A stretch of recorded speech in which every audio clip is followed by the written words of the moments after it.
Hello and Assalamu alaikum. Welcome to the class of Theory of Machine. And in last lecture, we will be discussing degree of freedom in planar mechanism. So आज का जो हमारा lecture है ये उसकी further जो है वो एक्सप्लेनेशन है डिग्री ऑफ फ्रीडम की। लास्ट लेक्चर के अंदर हमने ग्रोबलर्स इक्वेशन जो है वो डिराइव की थी और उसकी एप्लीकेशन देखी थी। सिंपल जो आपके पास मैकेनिज़म्स थे कि उनका जो मोबिलिटी है या उनका डिग्री ऑफ फ्रीडम है वो क्या आ रहा है। तो जो ग्रोबलर्स इक्वेशन थी आपके पास that was m is equals to 3l minus 2j minus 3g। That was the Grubler's equation to find out the mobility और डिग्री ऑफ फ्रीडम। यहाँ पे आपका m जो था वो डिग्री ऑफ फ्रीडम या मोबिलिटी था, l was the number of links, j was the number of joints and g was number of grounded links. Note that in any real mechanism, if even if one more than one link of the kinematic chain is grounded, the net effect will be to create one larger, higher order ground link, as there can be on ground plane. So the G is always 1. The Grobler's equation become जब G जो है वो आपके पास 1 हो जाता है तो ग्रोबलर equation जो है ये इसकी फॉर्म ले लेती है, m is equal to 3 into L minus 1 minus 2j।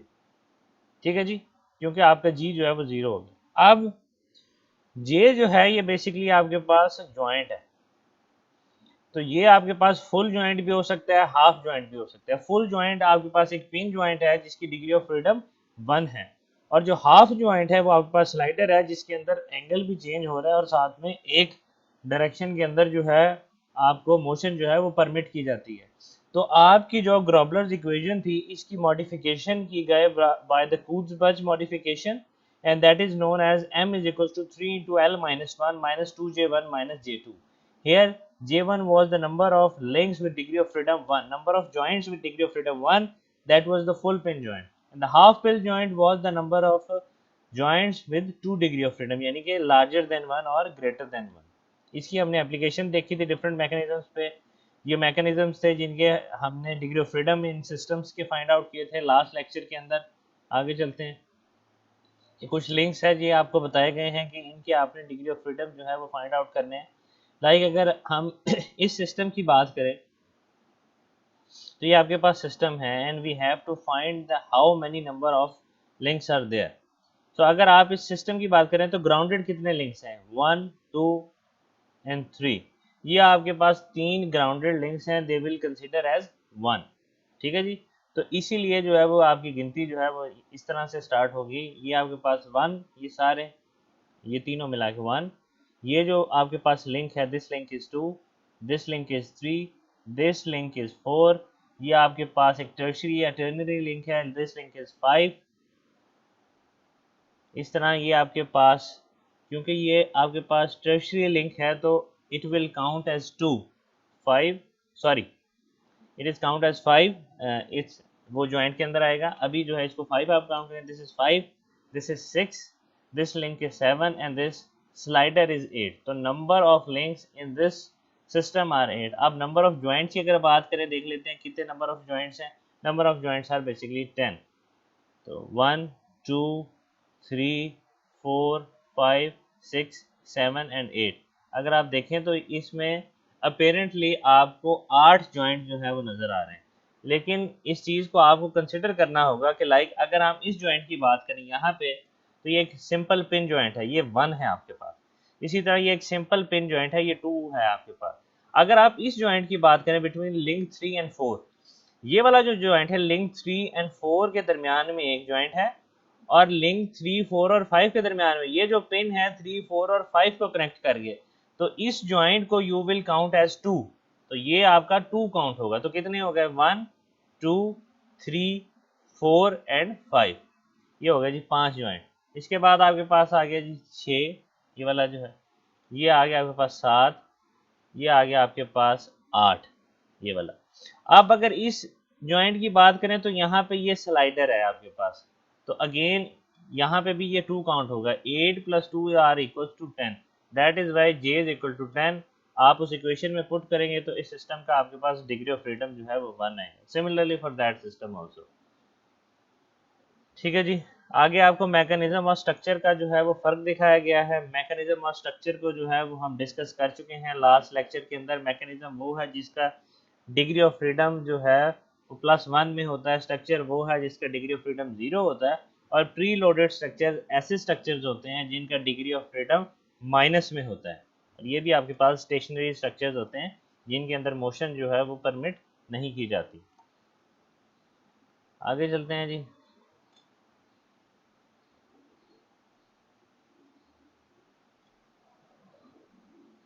इसके बाद एक असाइनमेंट थी आपको दी गई, which was related with this system, Geneva mechanism. उसकी तरफ चलते हैं। सबसे पहले ये that was the Geneva mechanism. अब पीछे चलते हैं, इसको थोड़ा सा देखते हैं। There are some linkage transformation जिनको जो है वो आप डिस्कस करते हैं। Linkage transformation, the number synthesis technique describe above gives designer a tool kit for basic linkage of particular degree of freedom. If we now relax the arbitrary constraint which restrict us to only revolute joints, we can transform the basic linkage to a wider variety of mechanism with a greater usefulness. ये जो आपके पास linkage transformation techniques है, इसमें आप करते क्या है कि आप किसी भी एक लिंक को ग्राउंड करके या फिक्स करके मोशन को जो है वो ट्रांसफॉर्म कर देते हैं। फॉर एग्जांपल मैं आपको यहाँ पे ये एक्सप्लेन करता हूँ।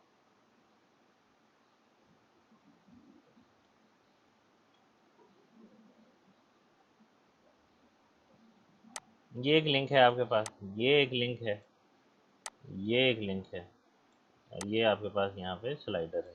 तो ये इसकी मोशन हो, आप इस लिंक को फिक्स करके 1 2 और ये स्लाइडर, इसकी जो है वो मोशन को चेक कर सकते हैं। आप इसको फिक्स करके इसकी इसकी और इसकी मोशन को चेक कर सकते हैं। ये कुछ ट्रांसफॉर्मेशन होती हैं इनके अंदर। तो जब आप ये ट्रांसफॉर्मेशंस करते हैं, there are some rules that you have to obey. There are several transformation techniques और the rules that you can apply to a planar kinematic chain. ठीक है जी। और काइनेमेटिक चेन के लिए जरूरी है कि एटलीस्ट एक लिंक जो है वो आपका ग्राउंडेड हो। Revolute joints in any loop can be replaced by prismatic joints with no change in degree of freedom. अगर आपके पास किसी सिस्टम के अंदर रेवोल्यूट जॉइंट्स है और वो लूप सिस्टम है, तो आप उसको रिप्लेस कर सकते हैं with prismatic joints, provided that at least 2 revolute joints remain in the loop. Any full joint can be replaced by any half joint. Full joint कौन सा है? पिन जॉइंट, जिसके अंदर 1 डिग्री ऑफ फ्रीडम है। आप उसको रिप्लेस कर सकते हैं विद हाफ जॉइंट, यानी कि जिसके अंदर 2 तरह की मोशंस हो, वो स्लाइड भी कर रहा हो और उसके जो एंगल है वो भी चेंज हो रहा है। But this will increase degree of freedom bye 1। अगर आप एक सिस्टम के अंदर हाफ फुल जॉइंट की जगह हाफ जॉइंट इंसर्ट कर देंगे, उस सिस्टम का जो डीओएफ है वो 1 बढ़ जाएगा। पहले अगर उसका डिग्री ऑफ फ्रीडम 1 था तो 2 हो जाएगा, 2 है तो 3 हो जाएगा, इस तरह से। Removal of a link will reduce degree of freedom bye 1। किसी भी सिस्टम के अंदर अगर आप एक लिंक को निकाल देंगे तो it will be -1 from the degree of freedom और the system. Combination of rule 2 and 3, यानी कि ये वाला रूल कि अगर आप जॉइंट चेंज कर रहे हैं तो वो 1 बढ़ जाएगा, और अगर आप लिंक निकाल रहे हैं तो वो 1 कम हो जाएगा। Will keep the original degree of freedom unchange. तो इन दोनों रूल्स को अगर आप कंबाइन कर देंगे किसी भी सिस्टम के अंदर, तो उससे क्या होगा कि डिग्री ऑफ फ्रीडम अनचेंज रहेगा। बिल्कुल सही है। यानी कि अगर आप एक सिस्टम के अंदर फुल जॉइंट की जगह हाफ जॉइंट लगा के एक उसका लिंक भी साथ में निकाल लेंगे तो it will be +1 -1, the original degree of freedom will remain unchange. तो इसके अंदर ये बताएगी एनी टर्नरी और the higher order links can be partially shrunk to a lower order link by coalescing nodes. This will create a multiple joint, but this will not change the degree of freedom of the mechanism. तो ternary link के अंदर अगर आप ये technique अपनाएंगे तो उसमें degree of freedom जो है वो अनचेंज्ड होगा। Complete shrinkage of higher order links is equivalent to its removal. A multiple joints will be created. तो इससे रिलेटेड जो एग्जांपल्स हैं वो आगे हम सॉल्व करेंगे। ये कुछ सिस्टम जो हैं ये आपको दिखाए गए हैं। ठीक है जी। ये आपके पास स्टीफन सिक्सबर्ग चेन आपको दिखाई गई है।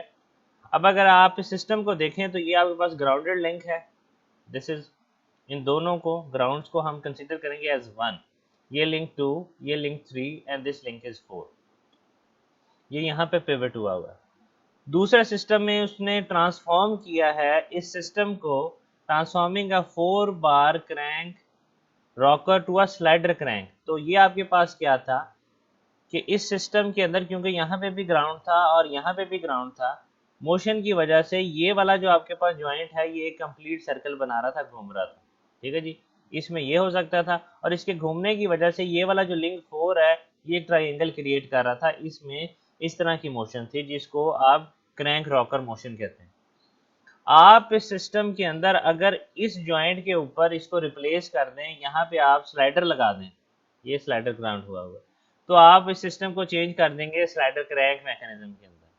अब अगेन ये है, ये आपके पास ग्राउंड है, ये लिंक 2 है, ये 3 है, ये लिंक 4 है। तो अब क्या हो रहा है जी, आपकी रोटरी मोशन से ट्रांसलेटरी मोशन जो है वो जनरेट हो रही है। इस तरह से जो है वो मैकेनिज्म्स के अंदर जो है वो मोशन को चेंज किया जाता है इन रूल्स को अपनाते हुए। आगे अगर एक और सिस्टम आपको दिखाया जा रहा है, उसके अंदर भी ट्रांसफॉर्मेशन हो रही है, transforming a slider crank to a scotch yoke mechanism. ये भी आपकी लैब के अंदर अवेलेबल है, स्कॉच यॉर्क मैकेनिज्म। अगर आप इसमें देखें तो ये आपके पास ग्राउंडेड लिंक है, ये इसके आगे एक बाइनरी लिंक है, और ये जो है ये इसके अंदर आपने स्लॉट क्रिएट की हुई है, और ये इसका स्लाइडर है। तो हो क्या रहा है कि स्लाइडर के स्लाइड करने की वजह से ये एक कर्वीलिनियर पाथ के अंदर मूव करती है, और जो इसकी वजह से एक आपके पास सर्कल या रेवोल्यूशन जो है वो क्रिएट होती है। दूसरे सिस्टम में क्या किया गया है कि इस सिस्टम को चेंज कर दिया, स्कॉच यॉर्क के अंदर ये जो इसके अंदर स्लॉट है ये आपको स्ट्रेट कर दिया गया है। इस स्लॉट के स्ट्रेट करने की वजह से इस रोटेशन से आपको ट्रांसलेटरी मोशन जो है वो मिल रही है। इस तरह डिफरेंट मैकेनिज्म जो हैं ये दिखाए गए हैं, इनको ट्रांसफॉर्म जो है ये किया जाता है। उसके आगे आपके पास एक कॉन्सेप्ट है इंटरमिटेंट मोशन का। Intermittent motion is a sequence of motion and dwell. A dwell is a period in which the output link remains stationary while the input link continues to move. Intermittent motion ये एक ऐसी motion है कि जब एक dwell period आता है किसी भी सिस्टम के अंदर या किसी भी मशीन के अंदर, या आपने अपनी लैब्स के अंदर भी देखा होगा डिफरेंट मशीन्स हैं। लाइक अगर वर्कशॉप की बात करें, आपके पास लेथ मशीन है, और सबसे जो इम्पोर्टेंट है इसमें वो शेपर मशीन है। शेपर मशीन के अंदर जो है वो शेपर मैकेनिज्म जो है वो इंस्टॉल होता है। तो शेपर मैकेनिज्म जो है उसके अंदर भी ये ड्वेल पीरियड जो है, जो इंटरमिटेंट मोशन का कॉन्सेप्ट है, ये आता है कि जब आपका जो बैक स्ट्रोक होता है, जिस स्ट्रोक के अंदर कटिंग नहीं हो रही होती, तो इनपुट जाहिर है वो बिजली जो है वो ले रही है मशीन, लेकिन कटिंग नहीं हो रही, तो उसमें क्या हो रहा है कि a dwell period in which the output link remain stationary. Output कोई नहीं हो रही, लेकिन इनपुट जो है वो that continues to move. There are many applications in machinery which requires intermittent motion. The earn follower variation in 4-bar mechanism is shown is used in these kind of situations. The design of the devices for both intermittent and continuous output will be addressed in detail in chapter number 8. आगे जो है वो Geneva mechanism जो है वो explain किया गया है। A common form of intermittent motion device is known as Geneva mechanism. ये जो है ये आपको जिनेवा मैकेनिज्म दिखाया गया। ये जो है ये घूमती जाएगी इस व्हील के अंदर, और ये जब इसके अंदर इंसर्ट हो रही है तो ये बेसिकली इसका डेवलप पीरियड है। There is also a transformed 4-bar link in which the coupler has replaced by a full joint. The input crank, ये इनपुट क्रैंक है आपकी, जो ये लिंक 2 की बात कर रहा है, is typically motor driven at a constant speed. ये जो आपके पास क्रैंक है पूरी की पूरी, ये कांस्टेंट स्पीड में with the help of motor जो है ये रोटेट या मूव कर रही होती है। The Geneva wheel is fitted, ये आपके पास एक जिनेवा व्हील है जो इसके ऊपर फिट किया जाता है। जिनेवा व्हील की जो निशानी है वो ये है कि it's kind of a leaf, और इसके अंदर 4 जो है वो स्लॉट्स अवेलेबल होती है। The Geneva wheel is fitted at least 3 equispaced radial slots. ठीक है जी, ये जो है ये यहाँ पे फिट किया गया है। The crank has a pin that enters at the radial slot, causes the Geneva wheel to turn through the portion of one revolution. When the pin leaves the slot, the Geneva wheel remains stationary until the pin enters into the slot. The result is the intermittent motion of Geneva wheel. ये आपको दिखाया गया है कि इस Geneva wheel में क्या हो रहा है कि जब ये क्रैंक की स्लॉट इसके अंदर जाएगी तो ये इसको नीचे की तरफ मूव कराएगी। फिर उसके बाद ये जो है ये वाला जो आपके पास पीस है ये क्या रहेगा इंटरमिटेंट मोशन के अंदर, ये इसका डेवलप पीरियड है। इसके बाद फिर ये यहाँ पे पहुंचेगा, तो ये फिर इसको आगे मूव कराएगा, फिर ये इसका डवेल आएगा, फिर इसके अंदर स्लॉट आएगी, फिर ये आगे इसको रोटेट करवाएगा, फिर डवेल। So this is the concept of Geneva wheel. इसको रैचेट एंड फॉल मैकेनिज्म के अंदर भी यूज किया जाता है। ये आगे डिफरेंट मैकेनिज्म्स हैं, इनको हम जो है वो डिटेल से पढ़ेंगे। आगे जो चीज है आपके पास, that is inversion, inversion of a mechanism. What is meant by inversion of a mechanism? It should be apparent that there are many possible linkages for any situation, even with the limitation imposed in the number of synthesis example जो हमने पीछे जो है वो explain की है। अब inversion क्या है आपके पास? inversion of a mechanism, and inversion is created by grounding a different link in a kinematic chain. आप किसी भी लिंक को जो है वो डिफर करके मोशन को जो है वो चेंज कर सकते हैं, that is known as inversion of mechanism. For example ये टिपिकल जो है ये आपको स्लाइडर क्रैंक मैकेनिज्म जो है ये दिखाया गया है। यहाँ पे जो है ये आपने लिंक नंबर 1 जो है वो इसको ग्राउंड किया हुआ है। लिंक नंबर 1 को ग्राउंड करने से क्या हो रहा है कि आपके पास लिंक 2 एंड 3 के दरमियान जो है वो रोटेशन जो है वो प्रोड्यूस होती है। अगर आप लिंक नंबर 2 को ग्राउंड कर देंगे तो आपका ये जो स्लाइडर है it will move into a curvy linear path. ठीक है जी। इन्वर्शन 1 का जो कॉन्सेप्ट है, ये स्लाइडर ब्लॉक ट्रांसलेट्स, इसमें जो है जब ये मूव करेगा तो ये ट्रांसलेशन होगी जाहिर है इसके अंदर। जब ये 2 है आपने किया हुआ है तो slider block has a complex motion, यानी कि इसकी मोशन जो है वो कर्वी लीनियर होगी। अब थर्ड जो है वो इसमें आप लिंक नंबर 3 को जो है वो ग्राउंड कर रहे हैं। जब आप लिंक नंबर 3 को ग्राउंड कर देंगे तो ये वाली मोशन जो है ये रुक जाएगी और ये लिंक 2 और 3 के दरमियान जो है रोटेशन अवेलेबल होगी। तो इस केस में ये रोटेशन जो है स्लाइडर ब्लॉक की जो है ये आपके पास प्रोड्यूस हो रही होगी। और अगर आप इसकी मोशन को ही ग्राउंड कर देंगे स्लाइडर को तो ये पूरे का पूरा जो सिस्टम है ये स्टेशनरी पोजीशन के अंदर जो है ये आ जाएगा। तो ये आपके पास 4 मोशन जो है इससे प्रोड्यूस होंगे। The motion resulting from each inversion can be quite different, but some inversion of linkages may yield motion similar to other inversions of the same linkages. In these cases, only some of the inversions may have distinctly different motion. We'll denote the inversions which have distinctly different motion in distinct inversions. अब जो आपको इसमें दिखाया गया है, link number 1 shows the 4 inversion of 4 bar slider crank linkage, all of which have distinct motion. Inversion number 1 में क्या है? The link 1 is grounded, ये जो लिंक है ये आपके पास ग्राउंडेड है जी, and its slider block is in pure translation. इस लिंक की वजह से इसको ग्राउंड करने से आपका जो ब्लॉक है वो प्योर ट्रांसलेशन में आ जाएगा। It is most commonly seen used in the piston engine and piston pump. Piston engine और पंप के दरमियान जो मोशन है वो इस इन्वर्शन को जो है वो ओबे करता है। सेकंड इन्वर्जन है 2, इसके अंदर आपने लिंक नंबर 2 को जो है वो ग्राउंड किया गया।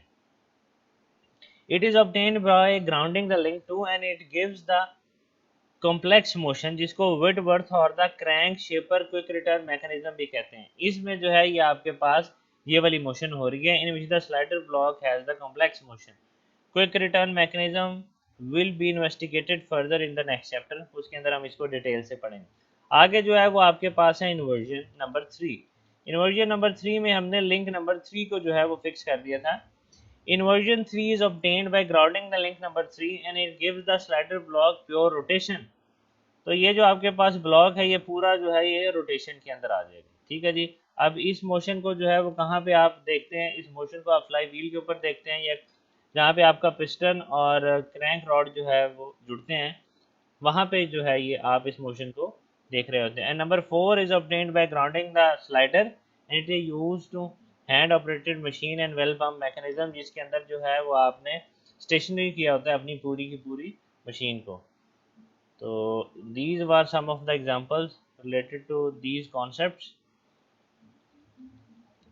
आगे कुछ मैकेनिज्म्स आपको दिखाए गए हैं कि कुछ कंडीशंस हैं जिनको ओबे करते हुए आप जो है डिफरेंट मैकेनिज्म्स की जो मोशन है उसको इंटरप्रेट कर सकते हैं। That is known as Grashof's condition.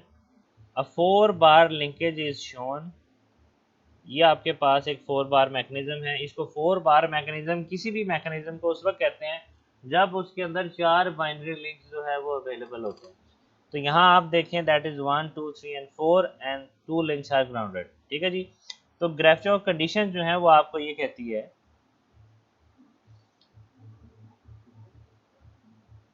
4 bar linkage should be among the first solution to the motion control problems to be investigated.